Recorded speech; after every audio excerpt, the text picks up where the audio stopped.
bag on an average is used only for 20 minutes in the world. And Right. every minute, 1 million plastic bags are being used all over the world. Good morning. For the first time, we are doing Dialogues That Matter interview on during the morning.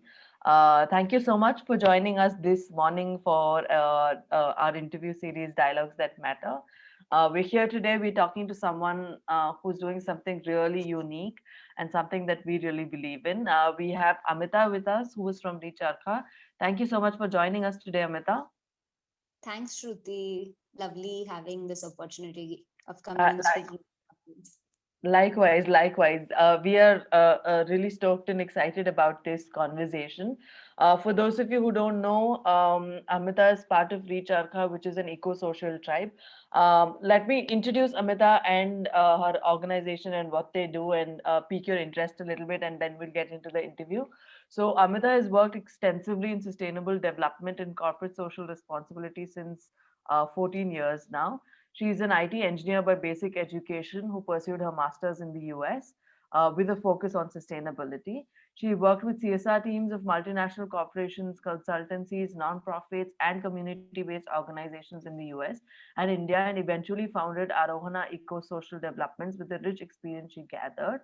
After leading Arohana for 7 years, she went on to focus with reCharkha, which is what we're here to talk about today. With her eco-social vision and boundless energy, Amita designs our eco-social projects, heads the communication and awareness generation efforts, and looks after overall management of reCharkha and My Eco-Social Planet. These are things we'd love to talk to her about. Amita's long-standing dream is to develop a sustainable village and live in it herself, which she wishes to fulfill through reCharkha and My Eco-Social Planet. I must tell these are hashtag real goals, by the way. A little about reCharkha is an eco-social endeavor born out of an urge to change the face of our priceless natural surroundings, society, culture, and heritage for the better. The idea is to reduce the ever-growing heap of dumped plastics that kind of is getting rampant with industrialization, consumerism, etc., etc. And that's what we want to talk about today. So over to you, Amita. Why don't you introduce a little bit to us about the problem of single-use plastic, and can you tell us what happens to single-use plastic waste, which is the base from where all of this begins? Sure. So I think your audience already is quite aware. So it's actually a very good, platform to speak on, because then we can actually connect better. So Right. as you all already know, plastic waste has become a big problem.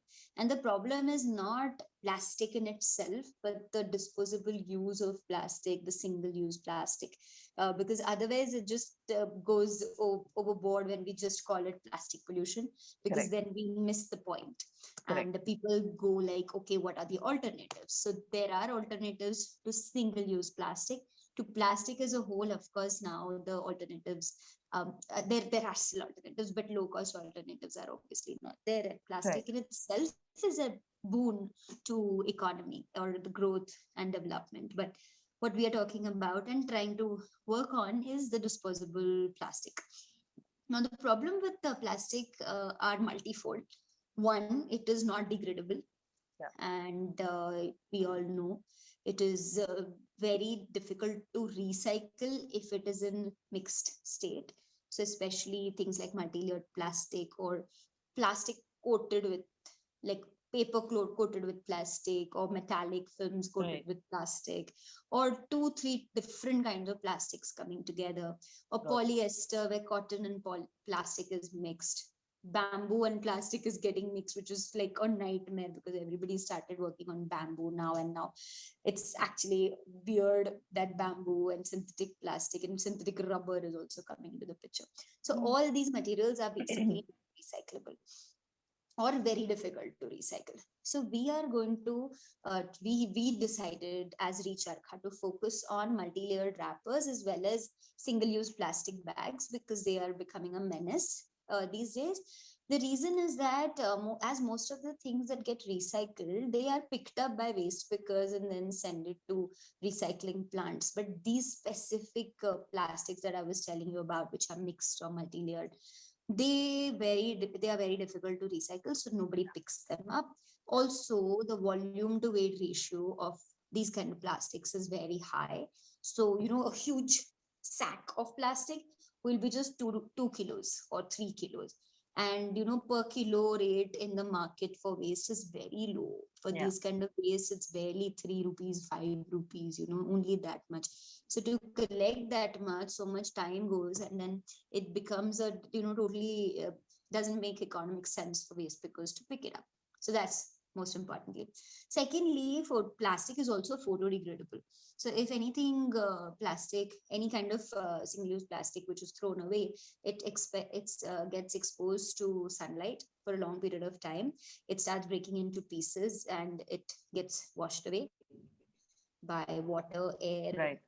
Even bigger plastic pieces get washed away into what because of water and air, and then they land up in the water stream. And once it lands up in the water stream, we can barely do anything with it because it's impossible to remove it from there, and it lands up in the ocean. So that's where Correct. everything is now to that we are finally ingesting the same plastic which we have thrown away, because it is going to end up in our water, in the taps, and in food, and in fish, and all kinds of things. Right. So that's what we are trying to work on. Right. I must say you paint a picture, by the way. Huh? I can imagine the plastic clogging in our drains and food and everything. And I think that's where Yeah, we're headed if we continue doing it what we're is. doing. That poses a question. So, how does what reCharkha do come into picture here? Yeah.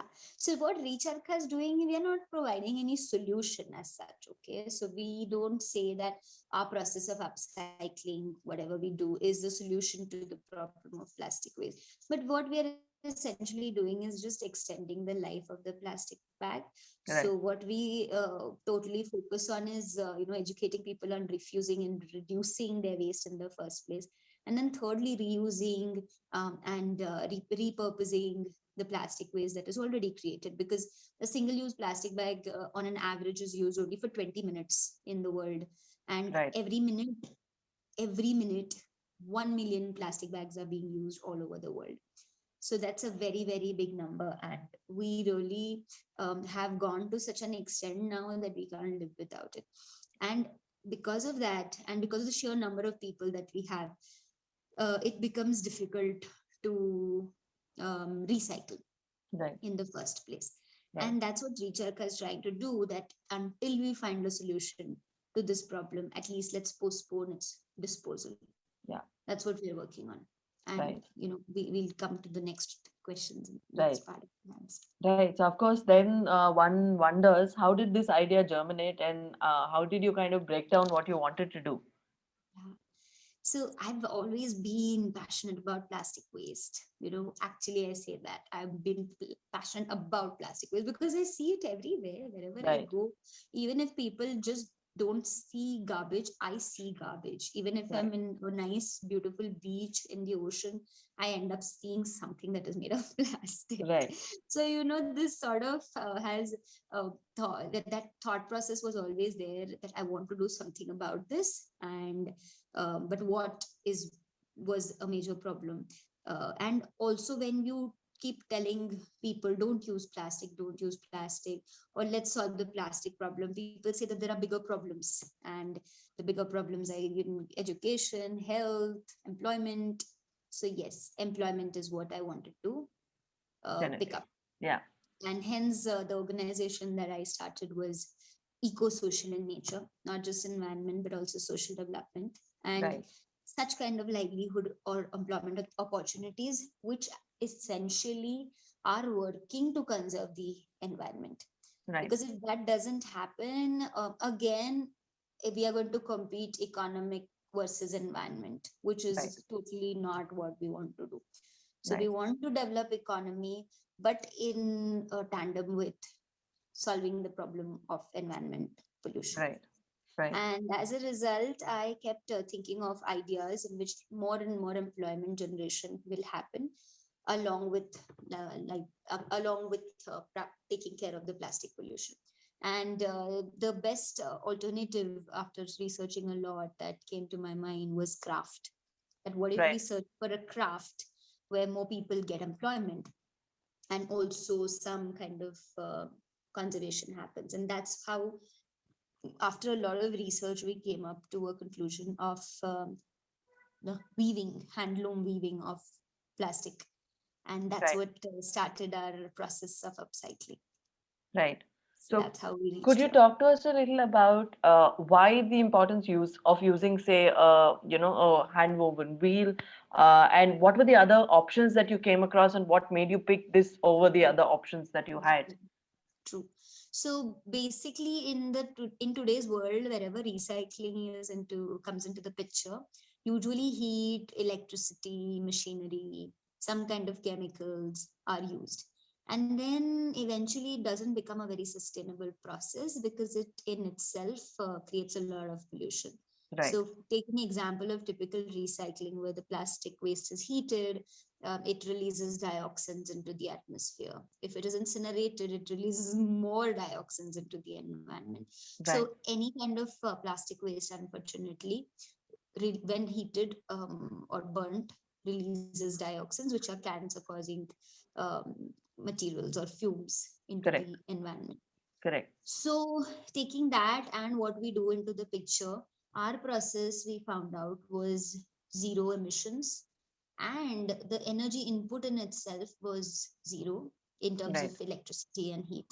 The only energy input that our weaving process requires is these pair of hands and a pair Right. of legs Right. and manual labor. And that's what our focus was, to create employment. Right. And that's why we zeroed down upon making craft using Right. handlooms and using charkha to make this happen. Right. Could you perhaps then emphasize a little bit more on why it was really important for you to have both, the generation of employment on one hand, as well as, saving the environment, which also kind of professes the whole idea of circular economy, right? Which is also what we spoke about in our previous interview. So perhaps you would like to emphasize a little on that. Was it always in the picture, like you just mentioned, since inception, or did it Mhm. come along the way? No, actually, since the beginning, so before starting this project, I was consulting for some NGOs and some environmental projects. Right. But I had realized that it's impossible to just think about environment conservation without taking care of the pressing social problems. Right. And hence, it was always on my mind that no matter what I want to do, I want to, kill two birds in one, what is Right. it called? Yes, two Whatever, birds with one stone. two birds Yes, with one stone. Yeah. right, So, so that's what I want to always do. right. So basically, you're trying to save the bird, not kill it. Yeah, But yes, trying to save two birds in one, in one way or in one yeah, stone. That's yeah. what we are trying to do. Got it, got it. And how does this perhaps fit into the idea of sustainability in general? And could you also talk to us a little about what is your idea of sustainability, if they Yeah. are different at all? No, no, no. So sustainability is the triple bottom line. I totally use that definition always of sustainability. That anything what you do has to be environmentally sustainable, has to be socially conscious, Right, and it should create profit. It should right, create economic sense. right, Only then it is sustainable in the real sense, and that is right. the basic definition of sustainability that I always, I always feel is important to me and to the entire world. The other very important aspect is being responsible, and whatever the actions have we perform, be it action, everything actually, action of life. Whatever we Right. live, whatever we consume, whatever we create, whatever we produce, whatever we throw away, everything we are responsible for it. So until True. and unless we take the hands, we take the our Things into our own responsibility in hands. our Yeah. own hands, it's not going to be possible to really be sustainable. And our process, when I say sustainable, our process sustainable is because we are trying to make sure that we are not creating more pollution because of the way we make all these products. So Yeah, the process itself is sustainable. The raw material sourcing is also sustainable. We are trying our best to do that. Thirdly, we are also talking about closing the loop so that our own waste, whatever we create, also right, comes back to us and we upcycle it again. Because right, plastic in itself doesn't, nothing happens to the plastic waste. So if I have a bag like this, which is made of different kinds of wrappers, so if right, something happens to this bag at the end of the life cycle, if it comes back to us, we can actually remove all the plastic waste and reweave it. And we right. also make sure that we use sustainable ways to dispose if something happens to that product. Got it. Yeah. Makes sense. I think that's one way of tackling the problem and trying to take things into our own hands, like you're saying. And in that process, generating some employment as well as doing good to the environment. Why is it more important now than ever before to talk about sustainability or perhaps engage in sustainable practices? What is your thought on that? It was always a big problem.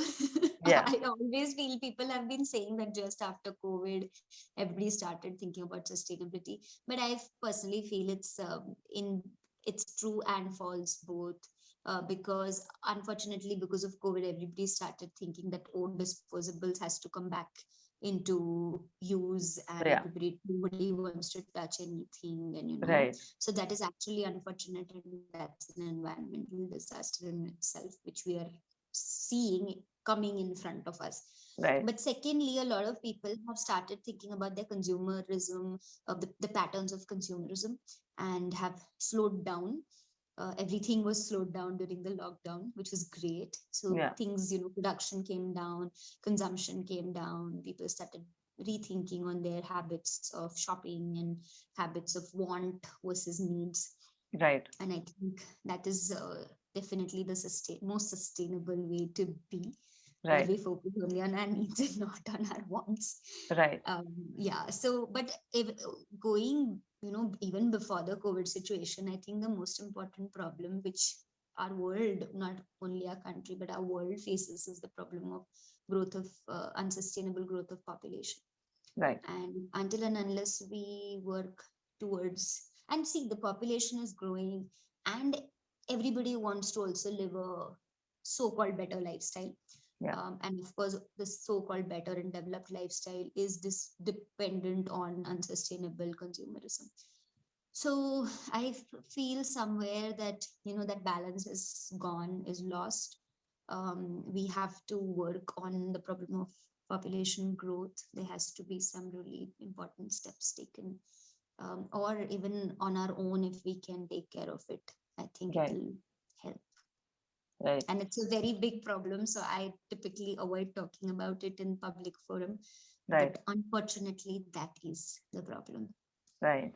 Of course, I think what you mentioned, yes, COVID has made us all majboor to think about the way we consume our lifestyle and things like that. What I was also talking about is the urgency to address climate Mm. problem, right? So that I was coming from that perspective as to how it's Okay. more important now than It ever is. to tackle this and talk about this. I mean, we've come to a point where we better start making changes to our lifestyle at this point.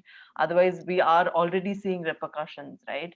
Totally. I was talking about that. Perhaps you have something to add to Yeah. that? Yeah, definitely. So that has been, so that's what, before the COVID situation, that is always a bigger problem, which Right, we are staring at right right, now. And right, unless and until we take the right steps and right measures, which again we are responsible for, I right, think we are going to head into that right, problem. right, Um, and it's not just a problem of climate change, but a bigger problem of our own, you know mindset and right, mentality, right, which is what we need to work on individually. Everybody, I always say that it's just one straw, say 8 billion people, and I think that's where it all comes from. yeah, yeah. Right, absolutely. Guys, at this point, I want to interject and say that if you have any questions, we'd be happy to take them, whether it's with respect to reCharkha, whether you have questions about plastic waste, or just in general about where you are at when you're exploring sustainability. We'd love to answer those. Before that, Amita, while people are gathering their thoughts, how does one get in touch with you? Perhaps if they want to donate plastic waste, if they want to volunteer, if they want to know more about what reCharkha does, how does one get in touch? Sure, sure. So we are available online on our website, which is www.recharkha, RECHARKHA Right. .org.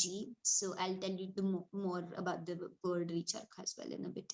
And secondly, you can always come to our Instagram and Facebook handle, which are both recharkha ecosocial and recharkha underscore ecosocial.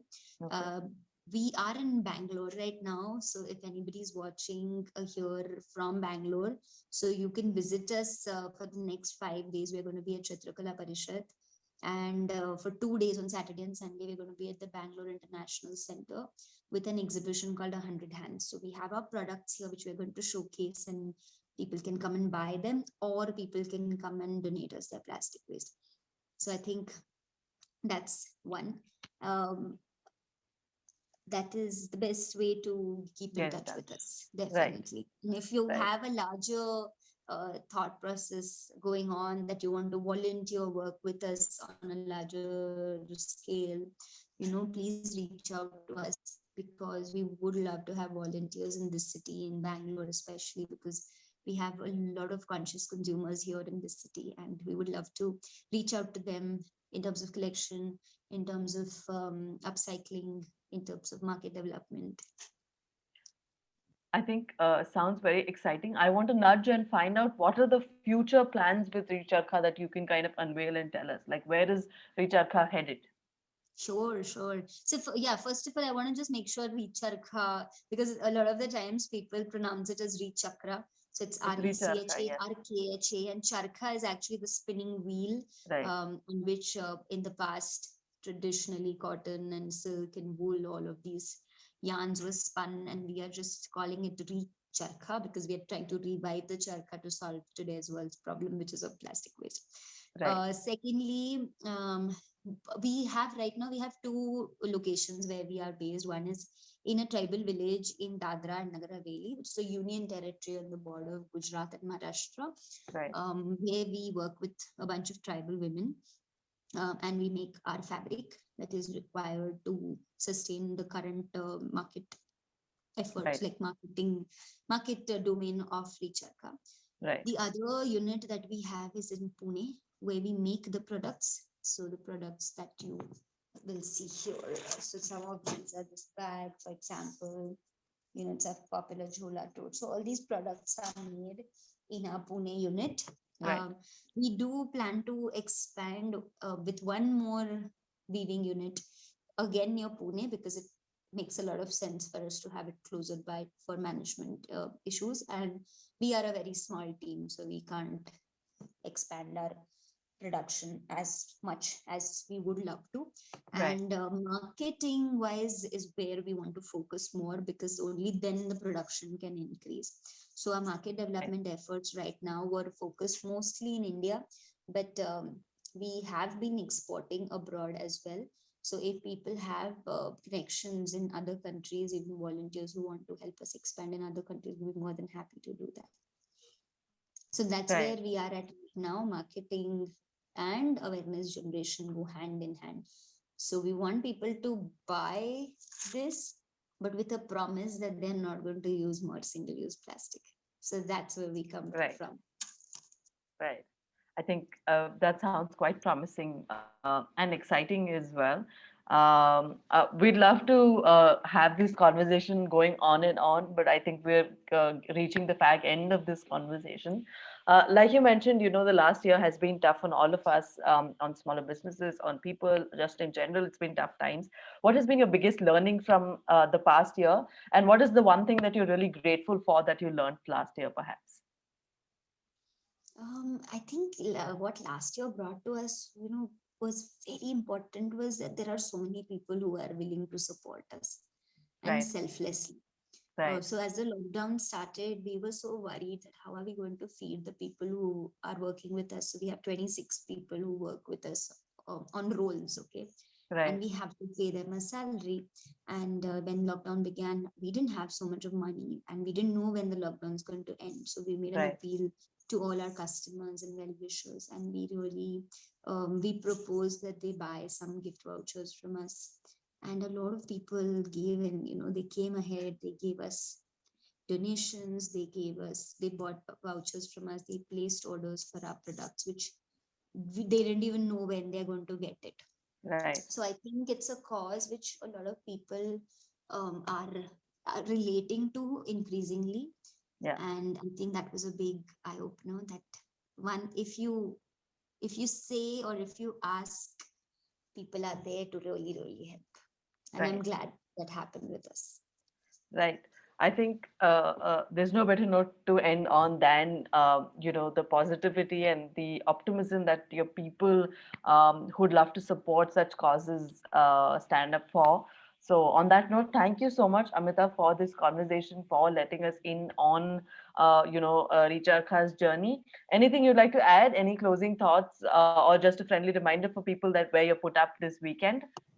Yeah. I think again, it's a big problem that we are trying to solve. It's not going to be possible for us to do it alone. So join Right. us in whatever way possible. Volunteer for us. Bangalore is quite far for us to do these events, so we don't come here that often.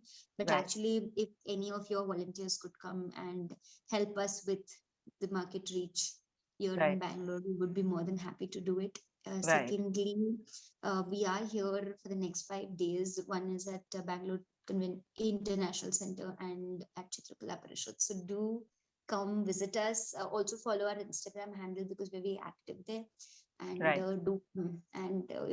I'm here as well, so you can come and meet me, meet Right. my team, who are again passionate bunch of people. Right. So it will be great. And same here, Shruti, you're welcome to come see us. Definitely. Yes. I would Yes. Yes. definitely want to meet you in person as well. Definitely. I And think it's lovely that you're doing this initiative and making more and more people, aware, making more people understand the problems. yeah, that's the whole idea. So we want such conversations to be heard. We want a platform for these conversations and these causes. Guys, you heard her. They are in Bangalore this weekend. Please do go and check them out. At the very least, maybe go and donate your plastic waste, which they will turn into beautiful products, which you can see on display during the weekend. And yeah, thank you so much. And I mean, I'm sure you guys learned a lot from this. I did. I would love to go and drop by. Please do go and drop by. On that note, thank you so much, Amita. Hope you have a great weekend and awesome 5 days in Bangalore. Wishing you the best, and hopefully we can do this next time in person. Thank you. Thank you so much, Amita. Have a Thank great day. you. Bye. You too.